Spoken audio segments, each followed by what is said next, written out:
Hola, antes de comenzar con esta historia, me gustaría que le dieras a me gusta en este vídeo y que te suscribieras para poder subir más contenido como este. Novela. Hermana, en esta vida yo soy la reina.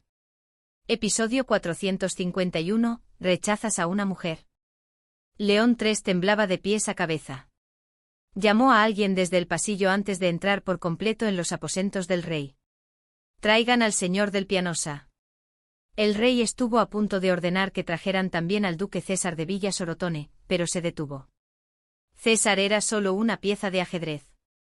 No había necesidad de explicarle en detalle lo que estaba sucediendo a una simple pieza de ajedrez. Era una pérdida de tiempo. Preparen también el Salón del Sol.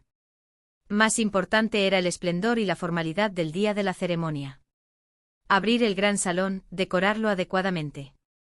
Solo así, pensó León 3, tendría algo que decir al marquesado de Manchique sobre el cambio de prometido. Debo ascender al duque César a gran duque. En ese momento César no era un compañero adecuado para Julia Helena. Una duquesa no podía recibir el título de princesa. El título de monarca comenzaba con el de gran duque. Por lo tanto, ascender a este duque a gran duque era un trabajo preliminar para unir a César con Julia Helena. Averigüen también cuándo llegará a la capital el nuevo cardenal, reúnan a todos los embajadores del país y preparen una gran ceremonia de investidura. Al final, la predicción del señor del Pianosa resultó ser cierta.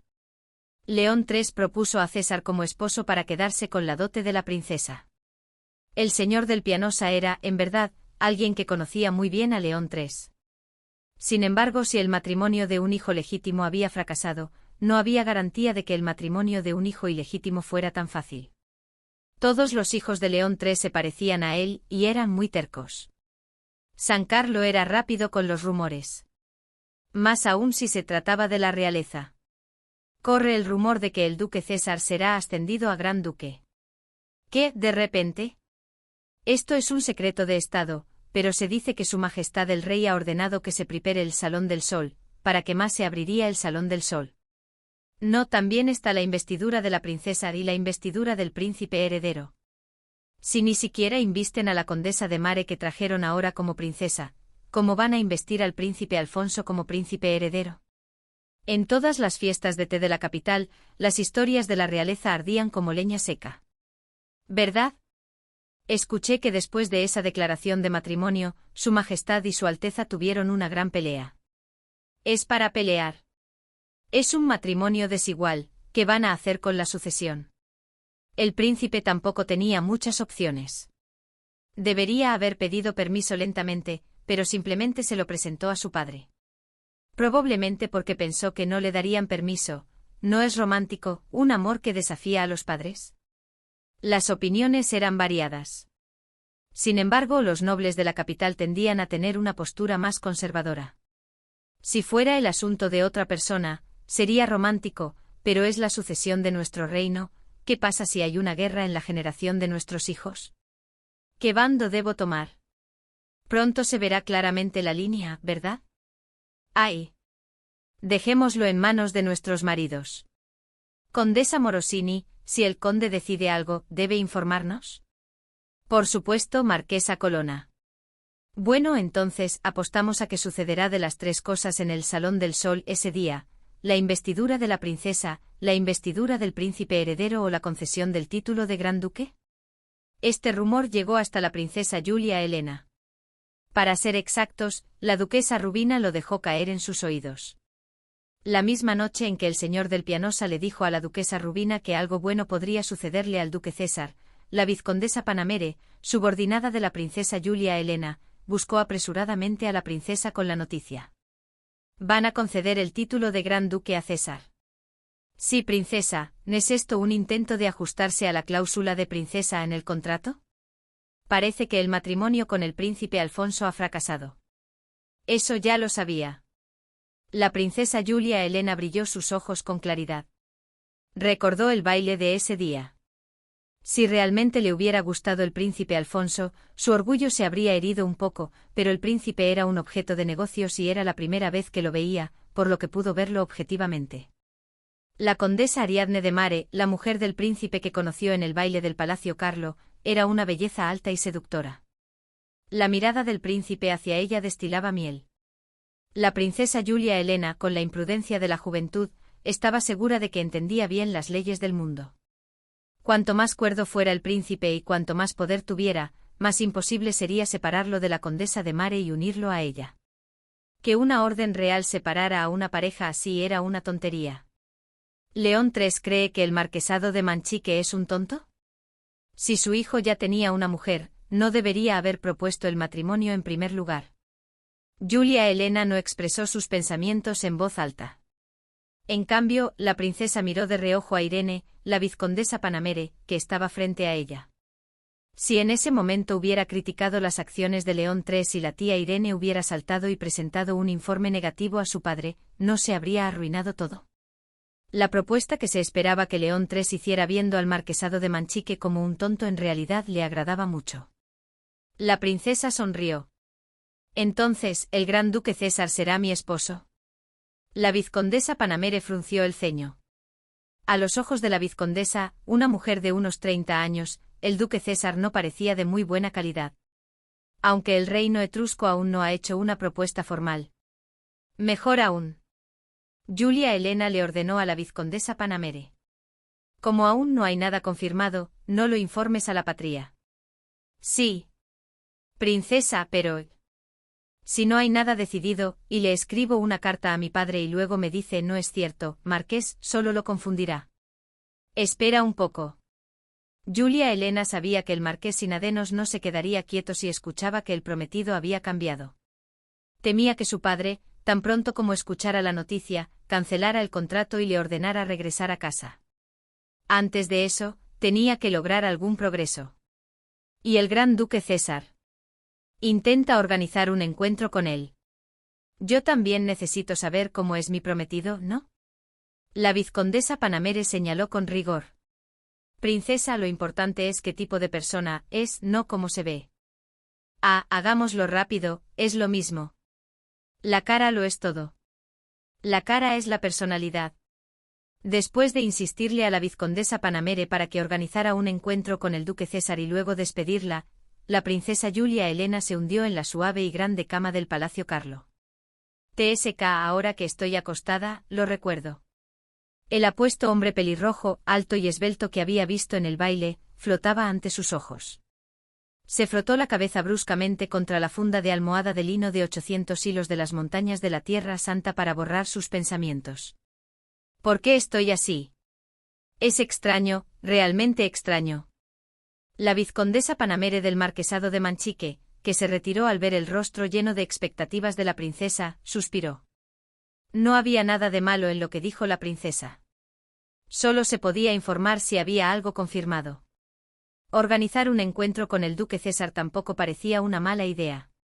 Después de conocerlo, la princesa podría enfriarse, o podría decir que el hombre era tan malo que debía regresar a casa de inmediato.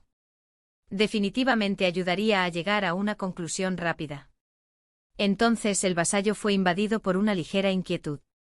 La historia de que el duque César, sobrino del rey etrusco, era un gran hombre apuesto, resonaba por todo el continente central y más allá del mar. Además, el duque también tenía la reputación de ser un zorro que seducía a las mujeres. ¿Qué pasa si la princesa conoce al duque César y ese duque coquetea como un loco y la princesa se enamora perdidamente? Una mujer enamorada no puede negociar bien. Nuestra princesa, aunque se haga la inteligente, al final es solo una adolescente. Cuando un hombre mayor se propone coquetear, no es fácil para la joven darse cuenta. Pero la preocupación de la vasalla del marquesado de Manchique resultó ser infundada, al menos en parte. ¿Yo, gran duque, de repente? Sí. La duquesa Rubina, excitada, no pudo controlar su voz y gritó. César, aunque aturdido por la noticia de su ascenso a gran duque, no parecía disgustado. La duquesa le explicó detalladamente a su hijo cómo se había producido este ascenso. Te están ascendiendo de título para casarte, Dios mío, tienes que tratar bien a la princesa Julia Helena. El rostro sonrojado de César se endureció al instante. ¿Casarme? No podía entender la situación. César preguntó de nuevo. Entonces, ¿me están haciendo gran duque para casarme? Sí. Rubina espetó. Si no fuera por eso, ¿por qué demonios te darían el título de Gran Duque? César sintió en su corazón el adjetivo inútil omitido en medio de la frase. Inútil para su madre e incapaz de ayudar a su madre. El hijo inútil tragó saliva. Tenía que hablar. Temía las recriminaciones que se avecinaban, pero tenía que hablar. No podía dejarse arrastrar así. Madre, no tengo intención de casarme. ¿Qué? Esto era algo que la duquesa Rubina nunca había oído en toda su vida. Sus pensamientos tomaron una dirección un poco extraña. ¿Rechazas a las mujeres? César se lavó la cara en seco con el rostro endurecido.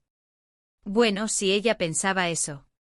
Podría ser mejor para su madre aceptar esto que decir que se quedaba soltero porque no podía superar su apego a la mujer de Alfonso, la condesa de Mare.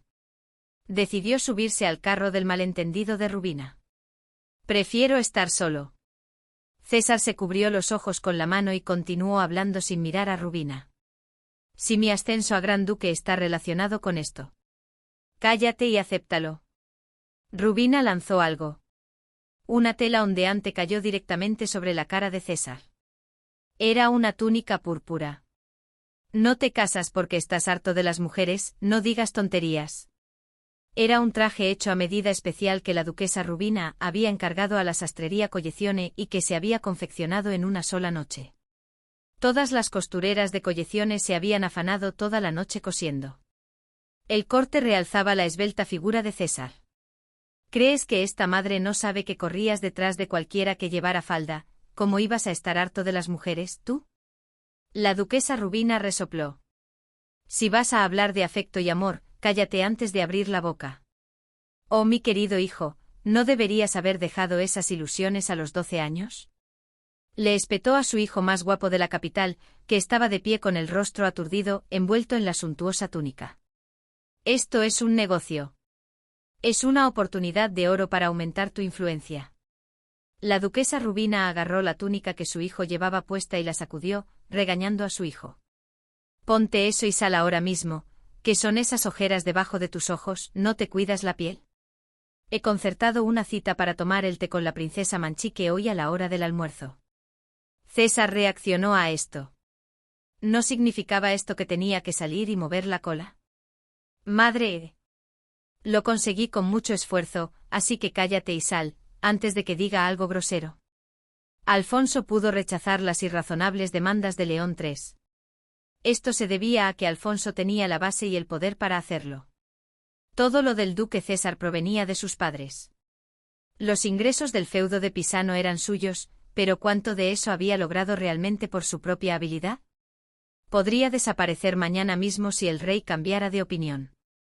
La duquesa Rubina, que tenía un firme control sobre el acceso al rey, miró fijamente a su hijo. Vamos. César suspiró como si fuera a morir, pero finalmente se puso el traje morado, rojo como la sangre, que su madre le había entregado. Mi hijo. Ya que yo lo di a luz, el hombre más guapo de San Carlo, pero... A la duquesa Rubina no le gustó que César se hubiera puesto la túnica sobre la ropa de casa que llevaba, y le dio un codazo en el hombro a su hijo, dándole consejos. Endereza los hombros, ¿qué cara es esa? Quita esa cara de funeral. Las exigencias de la duquesa Rubina no tenían fin. Sin embargo, hay límites a lo que se puede obtener por la fuerza.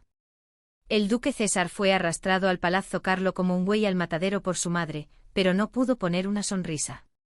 Así Julia Elena, que conoció al duque César por primera vez en la zona de la reina del Palacio Carlo, se encontró con un César con cara de funeral, muy diferente de la reputación de mujeriego que sacudía el continente central. ¡Oh, Dios mío!